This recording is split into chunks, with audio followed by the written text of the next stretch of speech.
Good morning and welcome to 365 Days of Stories with Theo Mayer, day 52, and I'm continuing the story of the Pilgrim of Love, or the legend of the Prince Ahmed al-Kamil. Now, you might remember that he has been acquainted now with the in person, the princess Algandra. They've been in communication, direct communication. Now she knows that he's in Toledo, and she's sent back a message that she's been awaiting him, and his words are emblazoned on her heart. But there's a problem, because she's turning 17 and the next day, and there's a huge tournament that's being held. Many princes have sought her hand, and that her father, the Christian king of Toledo, that he's kept everyone away from her for all these years, has only made her rise to more prominence, and there's a mystery about her. But her beauty, the words of her beauty have traveled around everywhere. And so princes are showing up from all over the place to vie for her hand. And so it's, a strength of arms situation where you got to be able to vanquish other knights, other princes, in order to win the hand of the Princess Algandra. Ahmed is at a loss. Eben Banabin, how could you have done this to me? Algebra isn't going to help me at all, nor is history, nor is any of the things that you've taught me. How could have you left me in such a position as this? Well, as he's going on, the owl suddenly perks up. His horns come up on his head. His eyes become bright and open. Allah Akbar, God is good, he says. And he goes to the prince and is so excited. My prince, he says, you know that we are connected. Us owls, we're all connected. And we keep tabs with each other, and there's an incredible history that we know of the lands and the secret places and all the things that there are. In our searchings for those little mice, we do not miss a detail. There is. I was taken to this place by my father, who had been taken to this place by his father. And thus the knowledge of this place has been passed down from father to son for generations. There is a place in the mountains above Toledo, a cavern, once inhabited by a Moorish magician who, when the city of Toledo was overwhelmed by Christians, had fled to this cave. He'd sought refuge there. There he had also died. And when he did, he left, before he died, on an iron table, a suit of armor, as well as a lance, and within the cavern, an Arabian steed, all cast under a spell that they could never be used by anyone but a Muslim. Their magic. And from sunrise to midday, whoever wears that armor, bears that lance, and rides that horse will not be able to be vanquished, but will vanquish all opponents. It was late afternoon, early evening, when Ahmed heard this, and he said, "Off, let us go to the cavern, quickly." And so, with the owl as his guide, they made their way through the hills until they came to the cavern. And there within the cavern, just as the owl had said, sitting on a table, an iron table, was this beautiful suit of armor, still brilliant as if it had just been put there that day, polished. A helmet with gems within it, an iron helmet, a lance leaning up against it. And there was the Arabian steed with a caparison that was just beautiful, embroidered and black with white taluses all off of it. The minute the prince donned the armor and put his hand upon the horse, the horse came alive, and it neighed and whinnied in delight that here it was again brought into life. Now, I will tell you that the cavern could not have been detected by any but a very discreet and a being of great awareness like an owl. The prince led the horse out. He mounted it, and off he rode that next morning to the tournament. Now, when he arrived, it was not a good situation.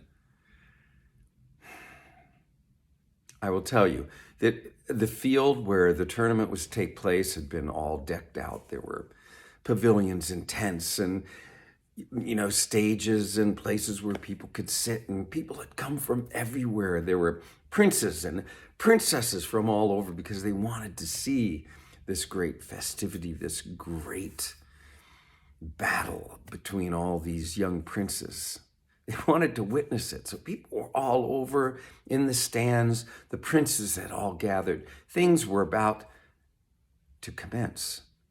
And the princess, Alejandra, was not looking so good. She was kind of faint, and she was looking around the field anxiously. You know who she was looking for. And she had not, at this point, found Ahmed amongst all the princes. Not that she knew what he looked like, as they'd never met face to face, but she knew that when he entered, she would know it. Now, suddenly, the heralds, they called forth and let it be known that an unknown prince had arrived, and he was welcomed in a sort of a way and announced as the Pilgrim of Love. The Pilgrim of Love. Well, everyone, when they heard that, their eyes turned and they looked, because, who would, have themselves announced in such an amorous way? But the princess knew immediately who it was, because he had signed that first letter that he had sent to her as the Prince of Love, the Pilgrim of Love. So here he was. Now, the problem was, it was clear that he was a Muslim. He was on an Arabian steed with a caparison that was obviously made long before by hands that were deft at creating something beautiful. He didn't have a sword as his side, but a scimitar. He had a dagger. Everything was made in the most beautiful fashion. Some said it was made by this incredibly wonderful blacksmith whose name was Fez. There were jewels within the armor, and especially on the helmet. There was a plume that stuck up over the top. And he held his lance, and it was clear that he was not a Christian. Now, the problem is that he was barred from entering the contest because he was a Muslim.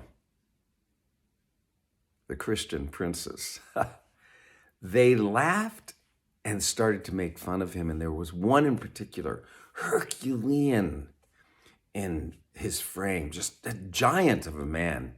And he came up and he brushed against Ahmed with his own armor. There's a clink as he passed. And he just made fun of, Pilgrim of Love. We can see how far you're going to get today. Well, Ahmed, his emotion stirred at being confronted in such a way. His Arabian steed neighed and whinnied, pawed the ground. And before Ahmed knew what had happened, the two of them had faced off and were rushing at each other. That lance, the minute it hit that Christian prince, was knocked off of his horse. That wasn't the end of it. One after another, the knights, the princes that were there to win the hand of Algandra, they just set off in a mass to take Ahmed down. But that magic armor, that magic horse, and that lance, everyone that came against him was unhorsed, one after another. The king watched what was going on. He got really upset. He sent his guards, trained soldiers, out to confront Ahmed. And as quickly as all the princes, all of them were unhorsed. He got so angry that he threw off his royal garments and he put on his own armor and rode against Ahmed himself. Now, Ahmed was like, he couldn't control things at this point.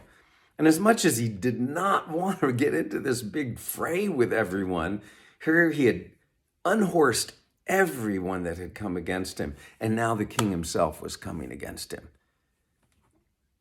Hopefully his future father-in-law. What happens? The horse rushes against the lance, hits the king, and heels are up in the air.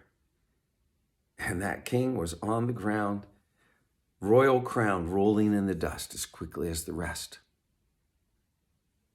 Minutes after the sun reached its midday point, the magic was off. The horse turned and began to rush back toward the cavern. It leaped over the walls that had been constructed around the whole tournament, leaped over the walls, rushed down to the Tagus River, swam through its torrent, up through the mountains and back up to the cavern, stood by the iron table, turned into like a statue again. And the prince took off the armor, laid the lance down, and was relieved that it was over for now. He held out for the rest of that day, wondering, wow, what is going to happen now? Parrot Owl went off to find out the news. The town was astir. Everyone was talking about what had happened. And it was clear to everyone there that this was an enchantment, that it was perhaps some ancient magician who had come. Again, maybe it was an evil spirit, who knew? But the talk was that this was supernatural, what had happened, because what mortal man could have taken out all of those princes and the king himself? Well, this talk went on. But for the princess, something terrible. She had seen what had happened. She knew that it was Ahmed. She was like completely distraught.